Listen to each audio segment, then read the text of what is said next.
You may have house full of guests, but it could still be a worry around management, and it could still not make you as much profit as you think it would. Now guys, welcome to this Grow Your B&B video.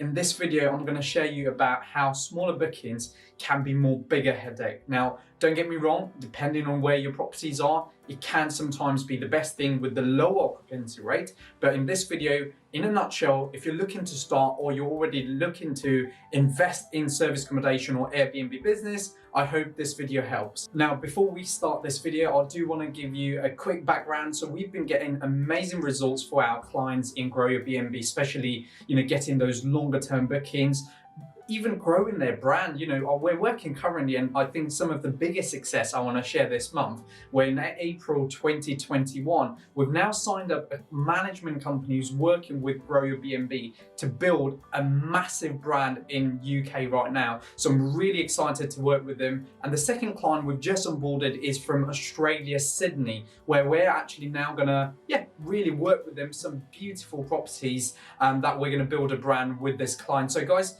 if you're new to this channel, my name is Piers. I invest in Airbnb business myself, in service accommodation business, and help a lot of people grow their brand, which allows basically to get them more bookings. And this is what Grow Your B&B is. And also the link is down below. So please go and check our website. It's got so much details around how you want to start or how you want to grow your short-term rental business. So without further ado, smaller bookings, bigger headaches. In this video, I'm going to cover nearly 8 major factors that you want to consider. Now, if you're watching this video, make sure you get a pen and a paper and start writing it down, because if you are already operating, yes, you will know this. And if you're looking to invest, you will definitely need to understand this procedure and why this is going to make a difference into your client experience. The first one is law and regulation. Now, every time your clients are checking in and checking out, you've got one of the biggest worry about making sure the terms and conditions are right. You're also consistently worrying about what kind of clients are they? Are they going to smash your place, ruin your place? So all this around laws and regulation, you're always considering what terms and conditions should you be using. So that is one of the the problem and headaches a lot of service accommodation or short-term renter owners have. The second thing I want to cover is money. Now, 2 things regarding money, really. One, if you're getting smaller bookings, depending on what platform you're getting it through, you generally worry about when are you going to get paid. Now, for example, Airbnb, you'd get paid in a few days of client arriving and check-in. Sometimes can take up to a few days, but generally they're pretty quick. Booking.com, depending on what you've got as an agreement, some of these short-term rental service accommodation owner let Booking.com take the payment, which effectively pushes you to, I think, a month in arrear or different. Like, it'll probably take about 45 days before you get your money into your bank. So not only that side of the money thing, you also have to worry about, smaller bookings mean a lot of people are going to check in, check out. Now, if you're pricing it right, yes, your cleaning and your housekeeping fees and your linen fees, potentially if you're offering toiletries, all the little costs that you incur, that would generally go to a potential guest, as long as you've priced it right. If you don't, and if you're starting early, and which is what we see with a lot of short-term rental owners and service accommodation owners, is that if you get smaller bookings, you've got that consistent expenses going out. And how do you make sure that is all fit into the investment that you're making and the money that you're charging? So the second problem with smaller booking is the money factor, because till you're going to receive those money and you're spending money on those smaller cost and fees. So let's move on to number 3, which is time. Now, smaller bookings means your investment in time is also going to be quite high.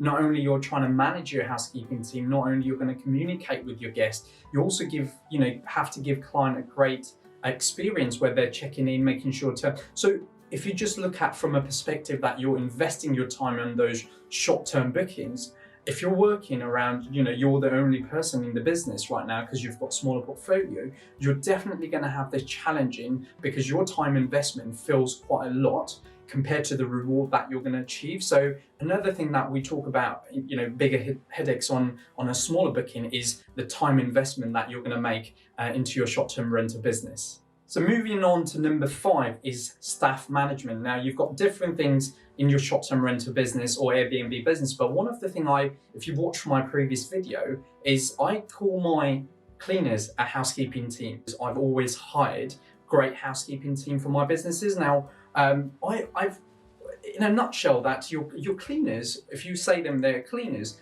they will just expect to go and do the clean and that's it. Whereas the housekeeping team is slightly more towards property management. They'll still look after the property as well as make sure everything is tidy. So one of the things with smaller bookings is, if you realize every time somebody's checking out, you've got to make sure somebody's going in there, or your housekeeping team is going there and making sure the clean is done to 100% great standard. So this topic falls really nice into the point 3, 4 and 5, which is talking about cleanliness. Now, smaller bookings, which means again, clients in and client out every single time. Every time you have a new client, their cleanliness standard could be extremely high, right? And we've seen that, and if you're running an Airbnb business, you might have seen this. If you're new to this, let's give you a quick example of the type of guests we serve. So for example, contractors, right?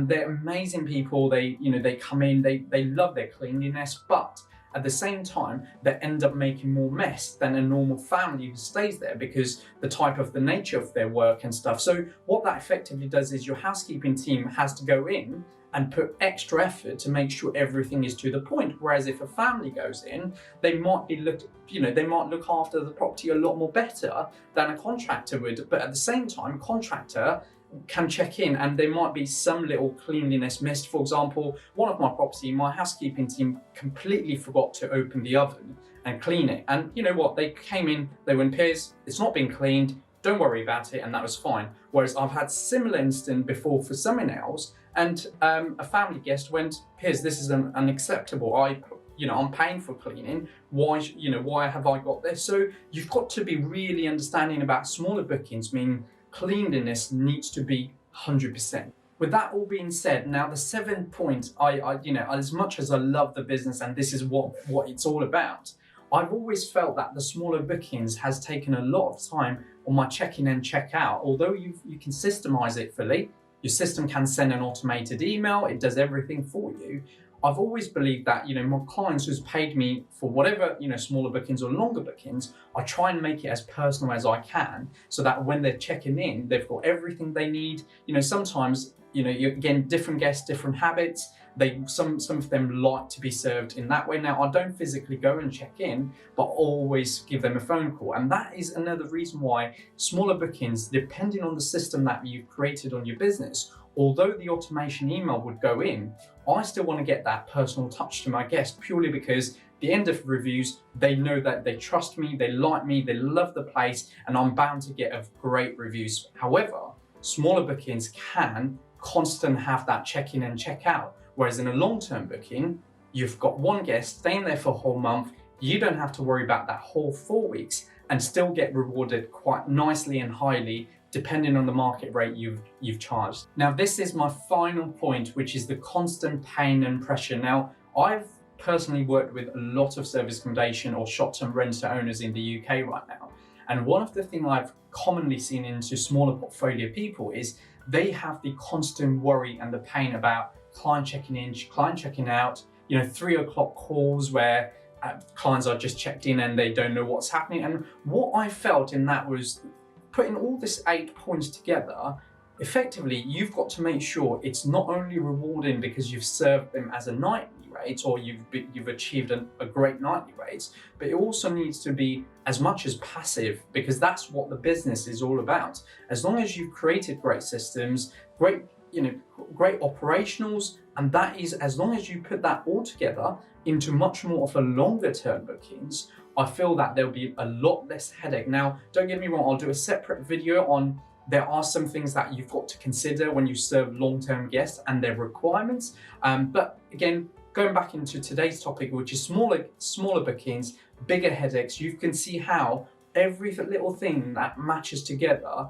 creates some, I'd say a little bit more pain, but at the same time really rewarding if done right and if done properly. Well, I hope today's 8 topics that we've actually talked about will help you systemize a lot of things that I've mentioned today, so that not only you don't have to worry about those things happening, but you have a good structure operational in place. But listen, in Grow Your BNB, this is what we do. We take brands, people, I've worked with clients who've just started, I've worked with clients who's been in the industry 5 years, and effectively what we do is we create a brand so that you get to choose who you serve, i.e. depending on your calendars.